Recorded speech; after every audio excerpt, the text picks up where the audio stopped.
باباتي انا متفق وياه لك، راح نشتغل وياك على الساعه. مأجر بلياني؟ ابني امتحانات جايه وعندي كوم وناس، من انا راح اشغل هسه صار كابتن. العداد شنو؟ صار كابتن. يحيى علوان وياك كان استاذ. يعني ما يصير اصير كابتن؟ طبعا ما يصير. صار كابتن. شنو؟ صار استاذ. انت ايش عندك مشكله باللغه العربيه؟ فهمني.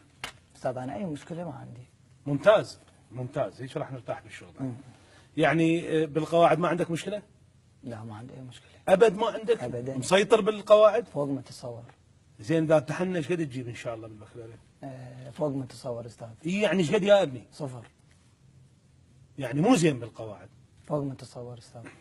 بالادب شلونك بالادب؟ استاذ كل الزين. الشعراء تعرفهم؟ طبعا طبعا استاذ اعرف. عدد لي شعراء وقول لي بيت شعر. رائد ابو فتيان، ادهم عادل، حمزه الحلفي، علي المحمداوي، بيت الرائد، لدق باب كنت تفتحه وتفوت. لك ابني اوقف. ولا تمر. لك بابا اوقف. انا احكي لك عن الشعراء الموجودين بالكتاب. استاذ انا بس احضر منتديات ما اقرا كتب. يعني مو زين بالادب انت. فوق ما تتصور استاذ. زين بالنقد شلون؟ استاذ انا ما احب اشيل غيبه احد الصراحه والله العظيم، يعني استاذ كل واحد خليه يحارب روحه وبعدين يحارب الاخرين. لك ابني هذا منهج نقد، منهج استاذ اكو مثل يقول من راقب الناس ما تهمن استاذ. لك ابني بالمنهج بالنقد شلونك؟ لا استاذ نفاق هذا استاذ. انتقدنا ايش حصلنا استاذ؟ يعني ايش حصلنا؟ لا حول ولا قوه الا بالله. بعد يابا انت شلون مسيطر باللغه العربيه؟ استاذ انا محتاج 40 ورقه. ايش راح تهاجر شنو؟ يعني اقصد 40 درجه استاذ يعني. ابني الامتحان من 50. استاذ 10 قرار هاي مضمونه، ايش قد تبقى؟ 40. 25 انشاء مضمونه. على كيفك نزار القباني. وال 15 يعني تلم وعلى نياتكم ترزقون هاي الله. لك ابني طالع تبيع بشمر، هذا امتحان بكالوريا، انت غير مسيطر. استاذ والله فوق ما تتصور استاذ والله. انا هذا الحكي ما يفيدني، خل امتحنك باسئله العام. نبدي بالقواعد. حاضر استاذ. اعرب ما تحته خط. لا استاذ الحمد لله الله يخليك استاذ. فدوى اروح لك استاذ، انا عند السياره سايبه وخط ما كله بنات، عرفت من وراء اعرب ما تحته خط. لك ابني لازم اعرب ما تحته خط. رعبتنا الجمله والله العظيم استاذ الله يخليك. لك بابا لازم اعرب ما تحته خط استاذ. يعني انت مو زين بالاعراب؟ لك ابني هي اللغه شنو؟ هي اللغه جمله فعليه وجمله اسميه. اي صح. الاسميه مبتدا وخبر. الفعليه فاعل ومفعول به وفعل. يعني مثلا بنى سعدون المنزل. نعم استاذ. وين الفاعل؟ من الفاعل؟ الخلفه. راح تكتب لهم في البكالوريا خلفه؟ احنا كل اسئله. اكتب طرقتك صائدة القلوب وليس ذا وقت الزيارة فارجعي بسلام. الله. اذا استاذ بشرفك. دا وين سكاني؟ اغني لك بعد ام كلثوم وعبد الوهاب. اول شيء دل على معمولي ليس ثم استبدلهما بأداة نفي أخرى. نعم أستاذ، يعني نشيل المعاميل ما ليس ونخلي ناس بمكانهم. يعني تقطع رزق ليس. بالضبط. ومن يجوك ناس تقول لهم ليس عزل منا فتح بمجمع الليس. خوش حاضر. لك ابني هذا شنو حاضر؟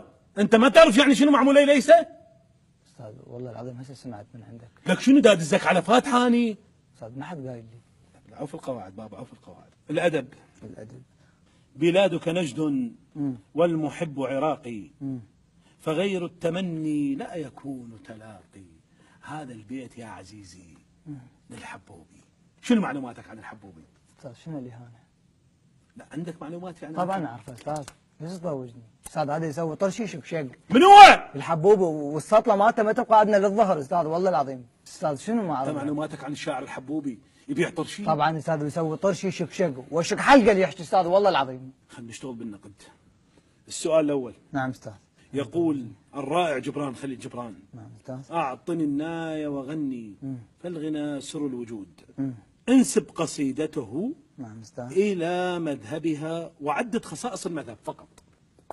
شنو السالفه استاذ؟ اترجاك كل شيء ولا تدخلنا بالطائفيه استاذ. انا اصدقائي ما فد يوم سالهم انت سمي لو شيعي يا مذاهب يا استاذ. لك ابني هذا مذهب قصيده. لو اعرف ارسب ما اجاوب على هذا السؤال. لك ابني هذا مذهب قصيده. تترجعنا للطائفيه رحم الوالدين. شوف هذا السؤال الثاني. جان راسين من اعلام الكلاسيكيه الغربيه باي فن كتب؟ نعم استاذ. وبما اشتهر؟ نعم استاذ. وبما تميز مسرحه؟ نعم استاذ. ومن اين كان ياخذ موضوعاته؟ مو هواي بعد سألني من رقم مقتل استاذ شو علي يعني؟ عوف الموضوع بابا، انت ما تدبرها. الانشاء هكذا قلمي. انشاء. هاي شنو هذا؟ الانشاء كتب؟ هذا راح تجيب لي 25؟ غير بنهايته تاء من الربط. لا كتب لي انشاء بالهمزه بالاخير، بالهمزه بالاخير. راح يجيك موضوع عام وموضوع خاص بالوطن اكيد.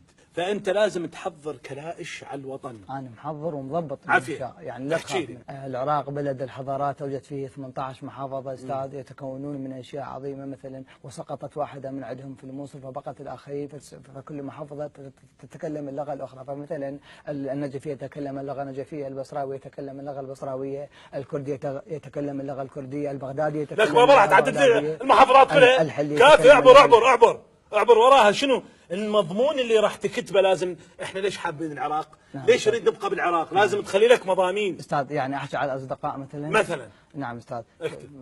في الوطن العربي توجد 18 محافظه. يا في الوطن العربي العراق، لك الوطن في العراق تتواجد 18 محافظه، الموصل سقطت والاخرين. لا ابني الكليش اعرف اعبر لي على الصداقه ايش بيها. نعم استاذ. الاصدقاء هم عظيمين في الوطن، فدائما الاصدقاء يكونون قريبين من القلب. عندي صديق طلبوا مني تيشيرت رصاصي فاخذه ولم يرجعه لحد. لكن يا تيشيرت رصاصي شعني هذا، شعني المصاح، شعني المصاح راح يقرر موضوع بمعنى. احكي لي عن موضوع ثاني غير موضوع احكي. نعم استاذ. نحكي عن الرابطه العائليه. اي عن عائله، عن فتشي. ليش واقف العلاقه التقدير؟ نعم استاذ. الوطن توجد فيه 18 محافظه، سقطت الموصل وبقت. عوف هذه، عوف تدخل لي راسا على الرابطه العائليه. نعم استاذ. الوطن العراقي توجد فيه عائله عظيمه، عائله من الاب والاب والاخت والاخ والطفله والطفلين، ويتكونون من عائله شريفه. عندما امي كانت تغسل لي ملابسي فسالتني على التيشيرت الرصاصي فقلت لا حول ولا قوه الا بالله. ابني عوف التيشيرت الرصاصي ابو سيدك. انت احكي بموضوع بعمق بفائده للناس يا اخي. استاذ نحكي عن الغيره العراقيه. احكي عن الغيره العراقيه ولا تبدي لي بكليشه العربي يحكي عربي والكردي يحكي كردي. نعم استاذ. نعم. ادخل لي قبل بالغيره العراقيه. استاذ الوطن العراقي توجد فيه غيره عظيمه وقويه جدا. عندما تعارك صديقي في المدرسه فشق قميصه وطلبوا مني التيشيرت الرصاصي ولم يرده لحد الان. في الموضوع بابا انا ماخذ ورقه منه لك. خوش على هاي المحاضره. انا ماخذ ورقه منه لك. هاي الورقه شو هذه؟ انا ما راح اروح اشق التيشيرتات الرصاصيه كلها لعند ولدي. ابو هاي الشغله همينه. استاذ شنو هاي العد؟ هو احنا ليش نرسب؟ لان المدرسين الخصوصيين ما يعطونا فرصه.